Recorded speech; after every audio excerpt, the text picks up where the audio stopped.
Hein. Confronté à ce désir de la Géoula qui est infini, tout ce que je vais obtenir, c'est comme ce qui est dit sur les Neshamot de Yetzira, c'est merzev otam. Ça leur donne voilà, une déception profonde. Finalement, chaque désir, voilà, chaque dévoilement divin, chaque plaisir ne fait qu'augmenter la souffrance. C'est assez particulier ce que je dis là. Voilà. Voilà. L'Admor Saïd le dit, c'est très particulier aux âmes de Yetzira. Les âmes de Yassiya, elles s'en fichent pas mal en vérité. Du moment qu'elles ont ce qu'il faut dans le monde de l'action, elles sont contentes. Il faut avancer la machine. Ok.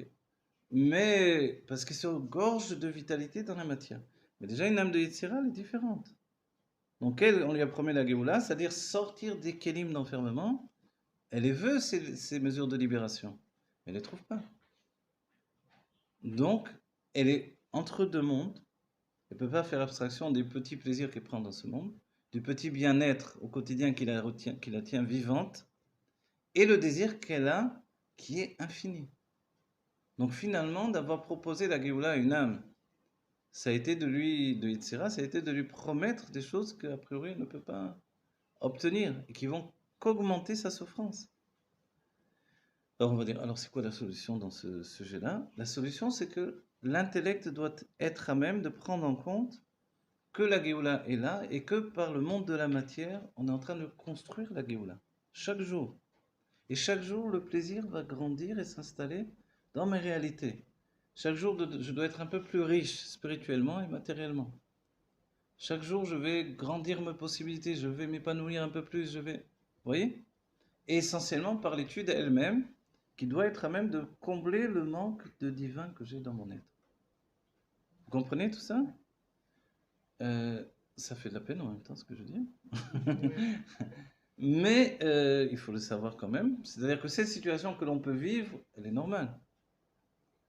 C'est-à-dire après Gimel Tammuz, ou même avant Gimel Tammuz, dans les années 90, quand le rabbi nous a chauffé comme un fou pour la Géoula, forcément il y allait avoir une déprime qui allait suivre si la Géoula ne venait pas. Le rabbi a joué le tout pour le tout, on peut dire. Pour que la Géoula vienne. Et la Géoula est venue, mais elle est venue goutte à goutte. Elle s'est installée dans nos vies, petit à petit, de plus en plus, de plus en plus, de plus en plus. Mais elle n'a pas transfiguré toute la structure comme on aurait pu le penser au début. Parce qu'on avait une idée assez naïve de la Géoula. Une Géoula qui vient, qui apporte tout, qui change tout. Et après coup, seulement on a compris que non. Le monde tel qu'il est, il reste. Mais la Géoula rentre dans ce monde. La Gola, le Aleph, etc. Tout ça, ça a été de restructurer notre vision de la vie. Donc la richesse que le rabbi nous propose également, qu'est-ce qu'on a lu aussi un élément? Comment ça se sent que ça pénètre de plus en plus? Comment on devrait sentir ça? On devrait sentir une évolution dans nos vies, chacun d'entre nous. Si on ne ressent pas, c'est qu'on est à côté. Si on ne ressent pas, c'est que soit on n'a pas bien été mis de bonne ou on n'a pas mis les kélim en place pour ressentir l'évolution de ma vie, soit forcément je ne fais pas ce qu'il faut pour améliorer ma vie, je ne prends pas encore les bonnes décisions. Mais il faut prendre des décisions. Quand on parle de tout ça, forcément il faut prendre des risques. Le rabbi l'a dit, il y a un mishpat du rabbi, on n'apporte pas la Géoula sur un Gesher Shel Barzel. Vous connaissez cette phrase-là? L'Omevi Meta Géoula, Gesher Shel Barzel, c'est pas un pont en fer, c'est solide, quoi. Vous montez dessus, vous n'avez pas peur. Mais quand vous passez sur un pont en corde, là, quand dessous il y a un précipice, vous commencez à avoir peur. Là. Vous voyez, il danse comme ça à chaque pas que vous faites. Et en fait, la Géoula, on doit l'amener dans notre vie comme ça. Mais c'est comme ça. Et c'est comme ça, mais à nous de ne pas nous débattre contre et de l'intégrer et d'avancer. C'est-à-dire celui qui ne veut pas évoluer, il ne pourra pas forcément grandir sa vie, l'améliorer sans arrêt, sans arrêt, sans arrêt. Vous avez une petite maison, il faut prendre une grande maison. Vous gagnez un peu d'argent, il faut gagner beaucoup d'argent. Vous faites des petits tableaux, vous faites des grands tableaux. Vous écrivez des petits livres, des grands livres. Oui. Vous avez un petit peu d'élèves, grands élèves. Tout. Non. Il y a pas. La jeunesse, c'est l'esprit. La jeunesse, c'est l'esprit. La jeunesse, c'est... Comment faire à cet âge-là pour gagner plus d'argent? C'est des Comment? trucs- Non, alors d'accord, ok, peut-être que vous n'avez pas besoin de tant d'argent que ça, mais... Si, j'ai euh, besoin, bien alors sûr. oui, ah ben, il y a des Qui moyens. ne devrait la richesse? Il y a des moyens. Moi, je me Mais- rappelle, il y a des années de ça, j'avais entendu du Rav Nautique, que le Rav Nautique qui rapportait qu'aujourd'hui, en fait, n'importe qui peut prendre des études et découvrir comment gagner de l'argent plus facilement par des... Il y a des tas de systèmes aujourd'hui. On commence par ça? Avant Hmm? d'acheter une maison? Non, parce que si par exemple j'ai envie Dites-moi. maintenant de déménager dans Très bien. une grande ville, hein, je peux faire ça? Il faut que ce soit d'abord dans ta tête. Si vous voulez Mais déménager... dans ce macon, Si, donc tout c'est. simplement. Donc, Alors, il faut l'oser. C'est-à-dire, nous, on oui, mais n'ose pas. oser. On Non, n'ose mais pas. d'abord dans la tête d'abord. Moi, je me rappelle, D'abord dans la tête. je me rappelle avoir vu un mishpat du Rabbi qui parle des jeunes qui vont se marier et qui n'ont pas encore de métier, donc qui ont étudié à la yeshiva. Elle a étudié en séminaire, lui en yeshiva. Donc, qu'est-ce qu'ils vont faire? Les parents s'inquiètent. Et le Rabbi dit, mais Dieu subvient aux besoins de milliards d'êtres sur la terre, il ne peut pas subvenir aux besoins de deux autres. Et donc, Hein? Donc, en fait, ces deux-là, quoi? l'état d'esprit du Rabbi, ça a toujours été d'avancer. Vous l'avez vécu, Ouais, mais les périodes où le Rabbi a l'état dit acheter des d'esprit, maisons, etc. Vous voyez? L'année où le Rabbi a acheté des maisons, comme l'année où le Rabbi a dit il faut faire des enfants.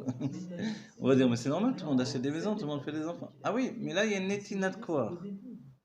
Une force qui nous est transmise, une possibilité qui nous est accordée de. Donc forcément, le Rabbi nous dit on peut être riche, on peut être riche. C'est vrai que peut-être vous avez investi, vous avez perdu de l'argent. Il y a sûrement d'autres moyens. Vous voyez? Mais l'une des choses que disent tous les coachs, je ne sais pas comment dire, les coachs, pardon, c'est soyez vous-même. Et ça, c'est le message de la Chassidut à la base. Il y a des personnes Hein? qui sont faites comme ça. Il y a des personnes très jeunes, Oui, très jeunes, qui dans leur cerveau, dans leur crâne, ils savent comment faire de l'argent et ils réussissent. À exactement. partir de très Et jeunes d'autres, choses. non. Mais on en C'est revient à pas- ce qu'on disait au début. C'est-à-dire, rien que les personnes qui sont dans cet état d'esprit entièrement, ils arrivent à ça. Alors Sinon, voilà, ça marche pas. rejoint effectivement l'état. C'est-à-dire, si vous êtes Non. convaincu de la chose, Moi, vous le pourrez y Macom dont arriver. je parlais, c'est le Macom du Bitoul. C'est de ça que moi je parle. Oui. C'est comme ça que moi j'avais compris les choses et que je comprends les choses.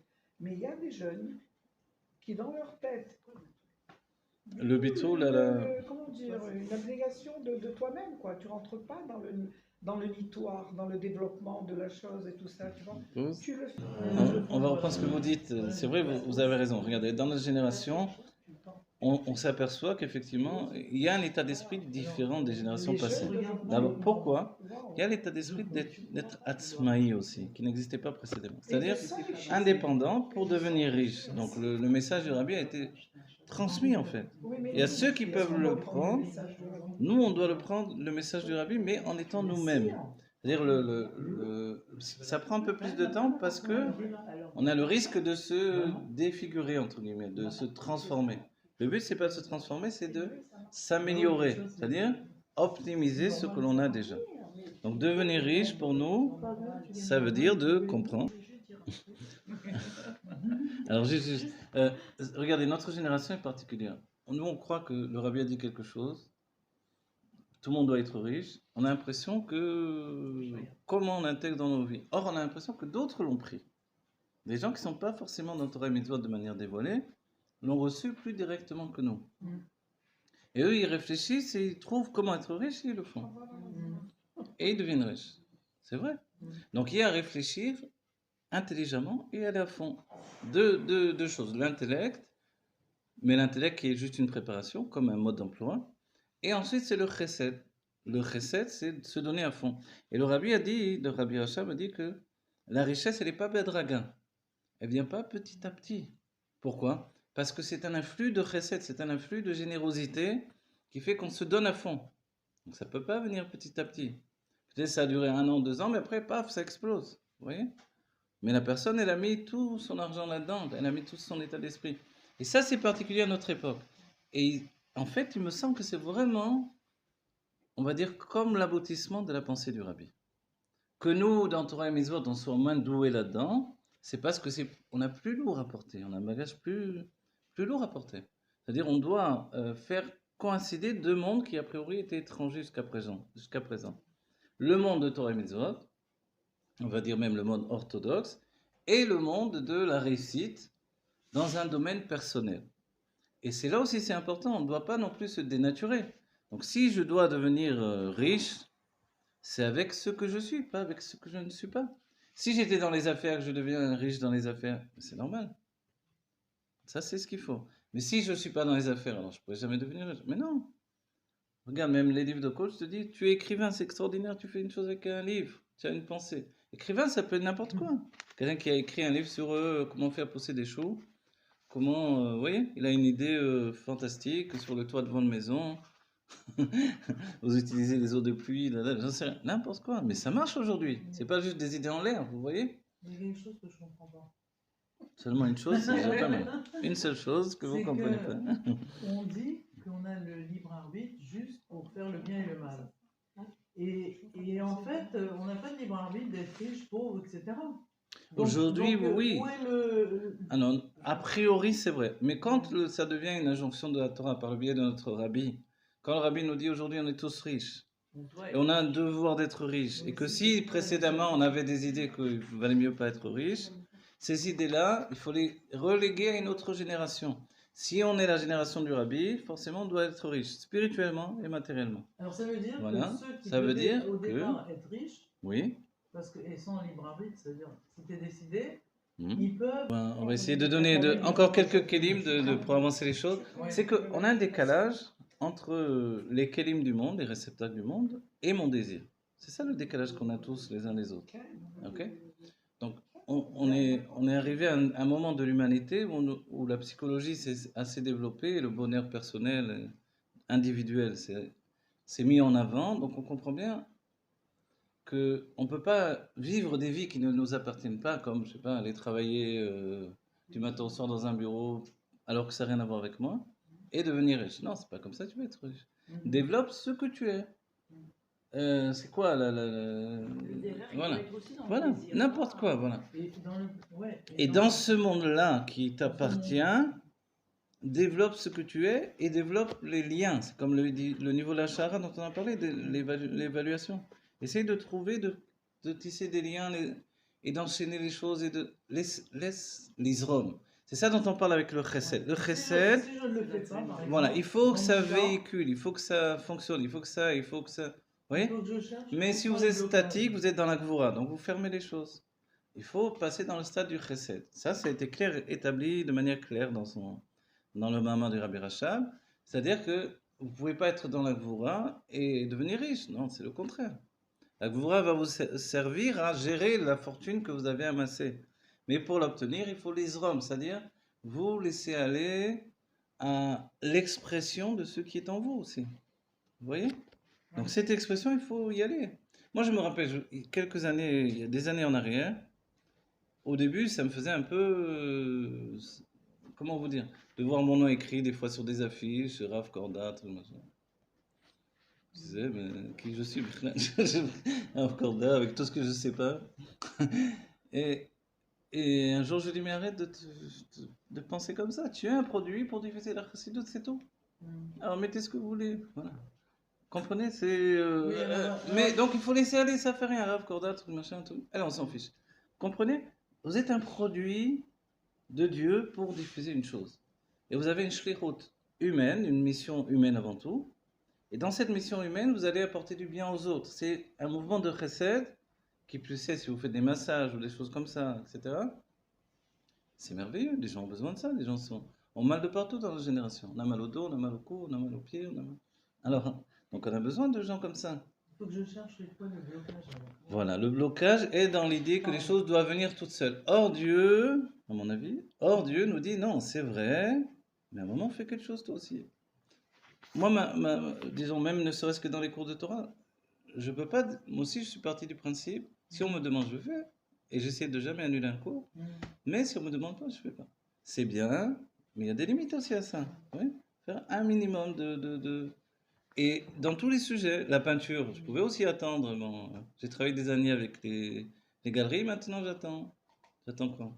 Je sais pas, j'ai des clients qui viennent. C'est vrai, ça peut arriver, mais tu es sur la place publique, tu sais que à la Renaissance, ils avaient des boutiques, ils avaient des boutiques, et pignon sur eux, les gens rentraient comme ça. Oui. Donc, alors non, il faut passer le stade de devenir un homme public également, vous voyez. Donc vous, dans votre métier, une femme publique par rapport à ça, vous voyez, etc. Chacun d'entre nous. Briser le carcan de notre enfermement pour les hommes, donner le mouvement du chesed qui vient de Pnimiut Tati, qui passe par le chesed de Zerampin, il doit se répandre. Or nous, on est tout le temps en train de le limiter pour des tas d'idées de confort personnel ou de crainte, etc. Je pense surtout par rapport à des échecs qu'on a eus. Oui, c'est vrai, par rapport à des échecs. Toujours terminé par des échecs. Oui, mais là vous prendrez, je sais, mais là vous prendrez tous les livres de coach et ils vous diront tous combien d'échecs il faut pour obtenir une réussite. Et c'est vrai. Combien d'échecs et combien d'échecs. Moi j'essaie en ce moment de développer, je le fais de plus en plus, sur internet, de vendre par Facebook mes tableaux, etc., des dessins, des tableaux. Et je le fais, et ça marche, petit à petit ça commence à marcher. Mais j'aurais pu me décourager depuis bien longtemps. Et etc. dans d'autres sujets ou les livres. À un moment, j'ai vu, hop, mes livres sur Amazon, il n'y avait plus de vente. J'ai dit, mince, alors tout ce que j'ai fait, ça sert à rien. D'autant plus, j'étais en train de faire des tas de...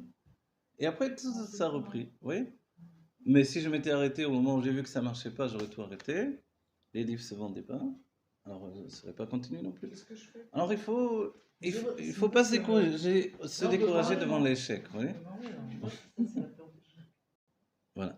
Un autre élément important qu'on a développé dans le cours précédent, c'est le fait de Chashivut Hainyan. Est-ce que la chose est importante pour moi?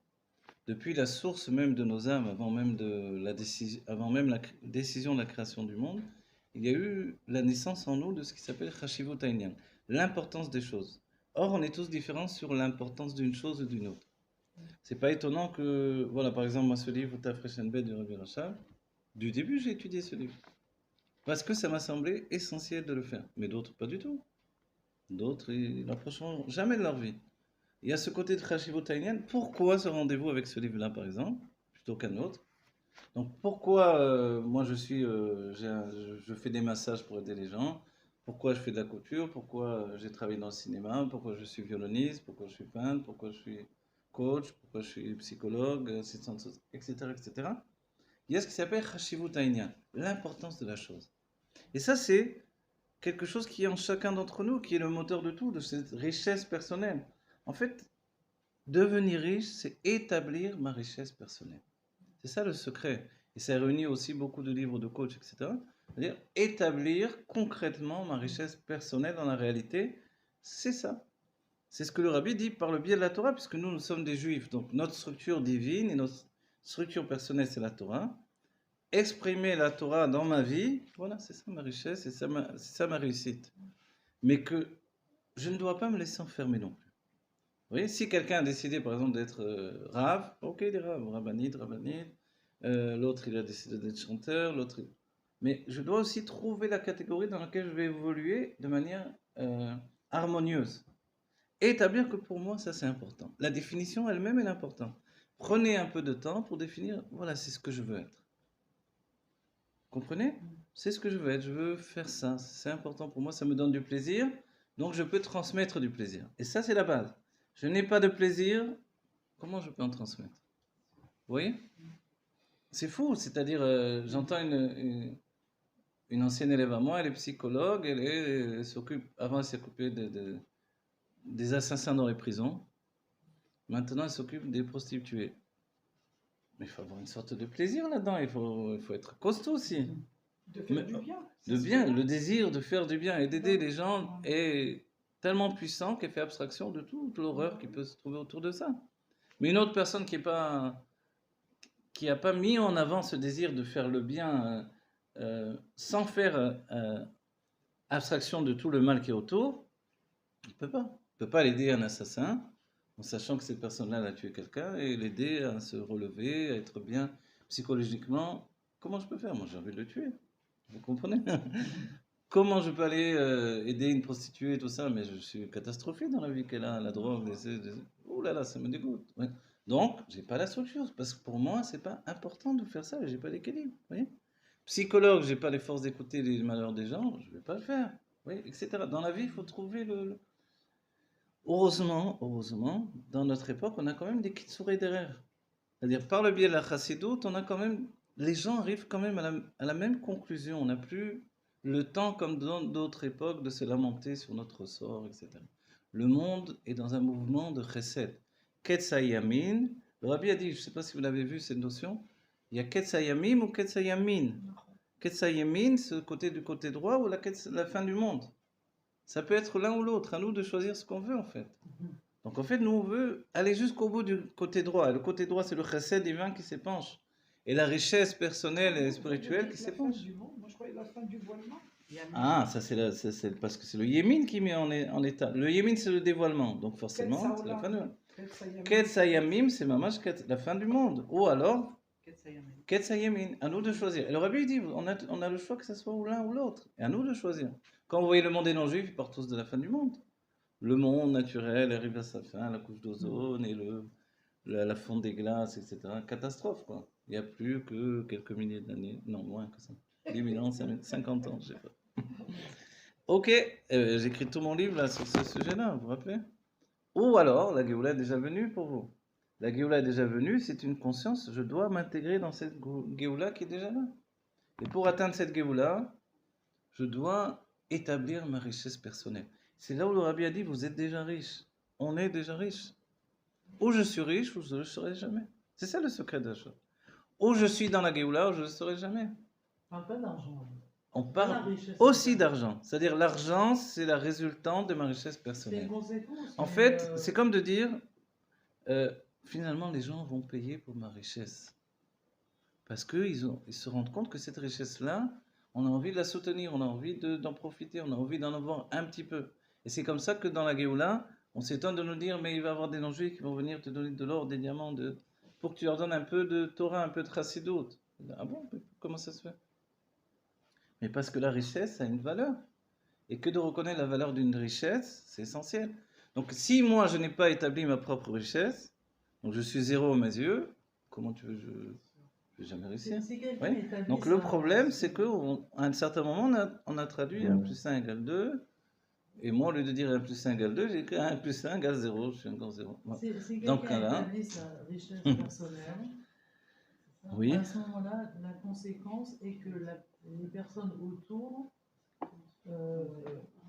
c'est-à-dire, un exemple, si un peintre, Attendez, parce que si vous achetez, voilà, vous avez donné l'exemple de la peinture. Si vous achetez un Van Gogh, vous achetez quoi? La technique de Van Gogh? Effectivement, c'est une technique extraordinaire. Mais elle est un peu archaïque aussi. Elle est un peu rustre, elle n'est pas pas la technique de la Renaissance. C'est pas du peaufiné à Dassault. Il y a des fois, vous voyez, les gens qui sont loin, ils sont trop grands par rapport aux lignes de la perspective. Ils devraient être plus petits, etc. Des tas de défauts que vous voyez dans ces peintures. Alors qu'est-ce qu'on achète? Pourquoi ça vaut des milliards? Parce qu'on achète la vie de Van Gogh.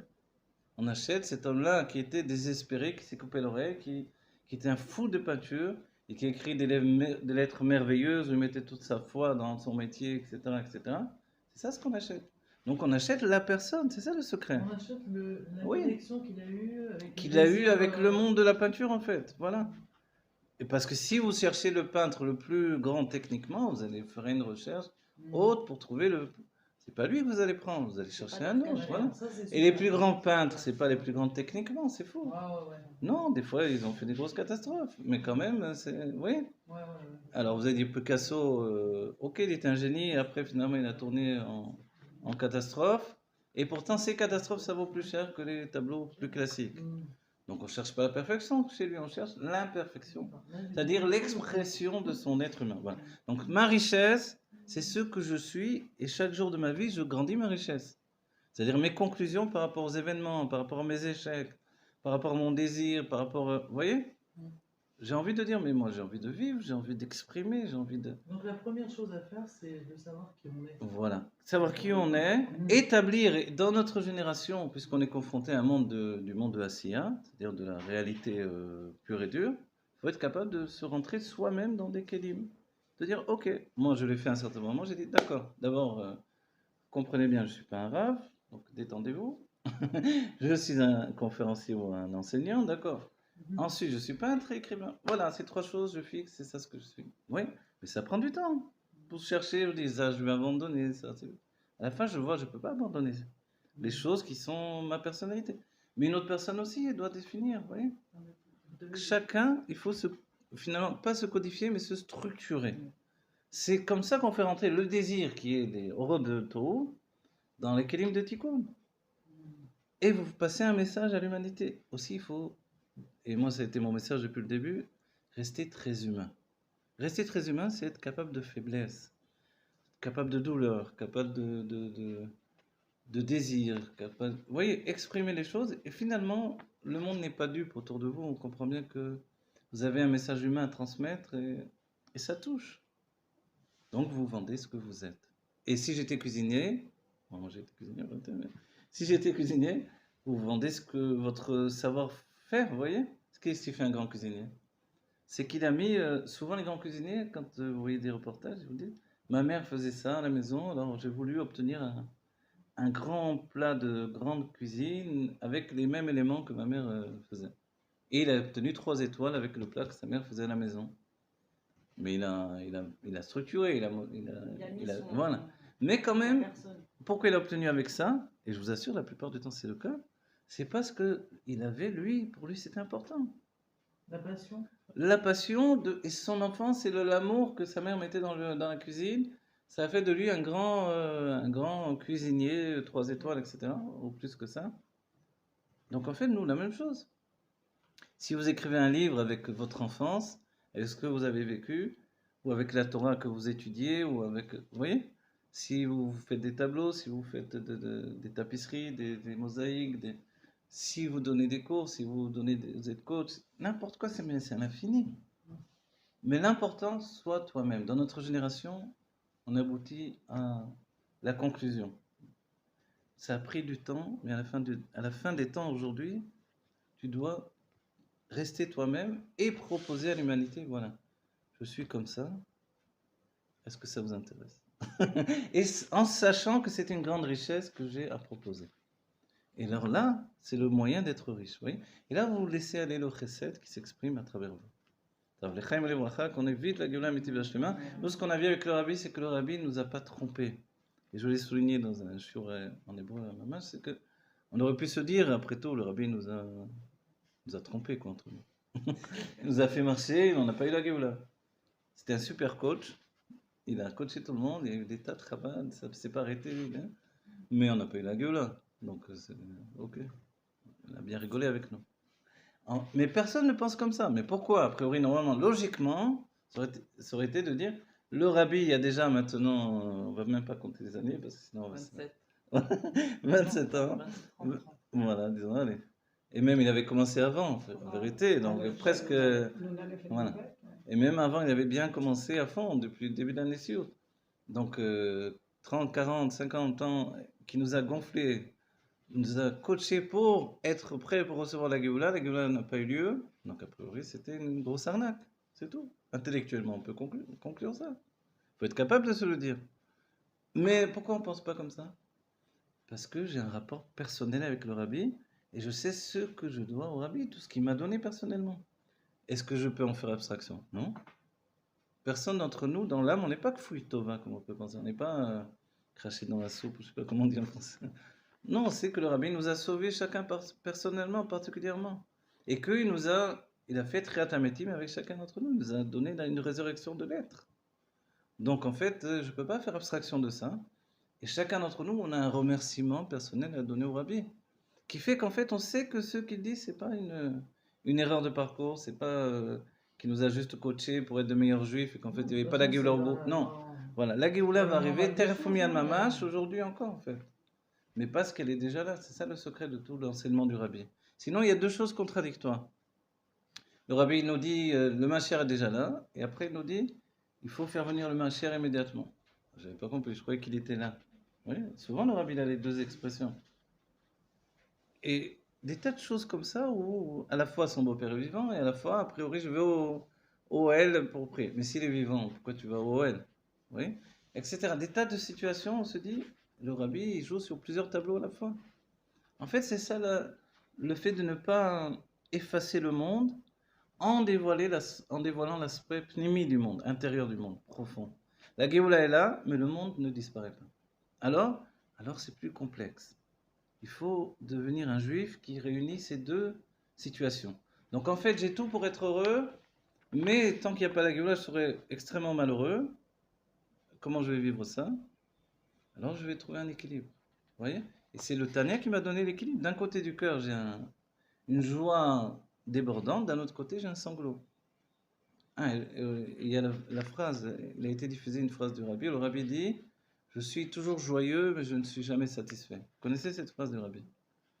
Parce que forcément, quand on veut la Géoula, on ne peut pas être satisfait, mais voilà, on peut toujours être joyeux. Mais le Rabbi est joyeux. Moi, je le trouvais très triste, le Rabbi. Le Rabbi, mais quand on passe au dollar, vous voyez comment le Rabbi sourit chacun, comment il est joyeux, comment il transmet la joie de vivre à chacun, etc. Comment le Rabbi encourage pour les...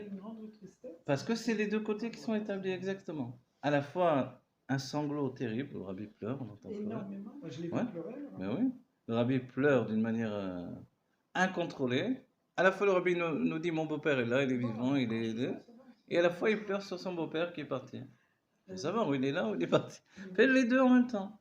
Et ça, pour nous, ce Nosea Fahim, c'est la Elokut. Parce qu'on dit à nos enfants, moi je vois de mon cas, je veux dire, on est en Géoula, c'est le processus, Mashiach se dévoile en nous.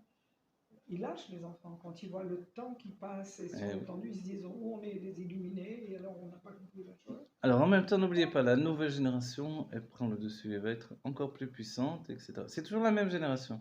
Mais il y a quelque chose qui ne s'arrête pas. Et c'est la preuve que c'est vraiment du Ensof. C'est-à-dire ce Ensof, il se propage, il continue, il ne s'arrête pas, il ne s'arrête pas. À nous d'être dans ce mouvement de Ensof, c'est le chesed qui se répand, c'est pnimiotatique, il ne faut jamais s'arrêter. טוב, יחי המלך המשיח, יחי אדוננו מורנו ורבנו מלך משיח.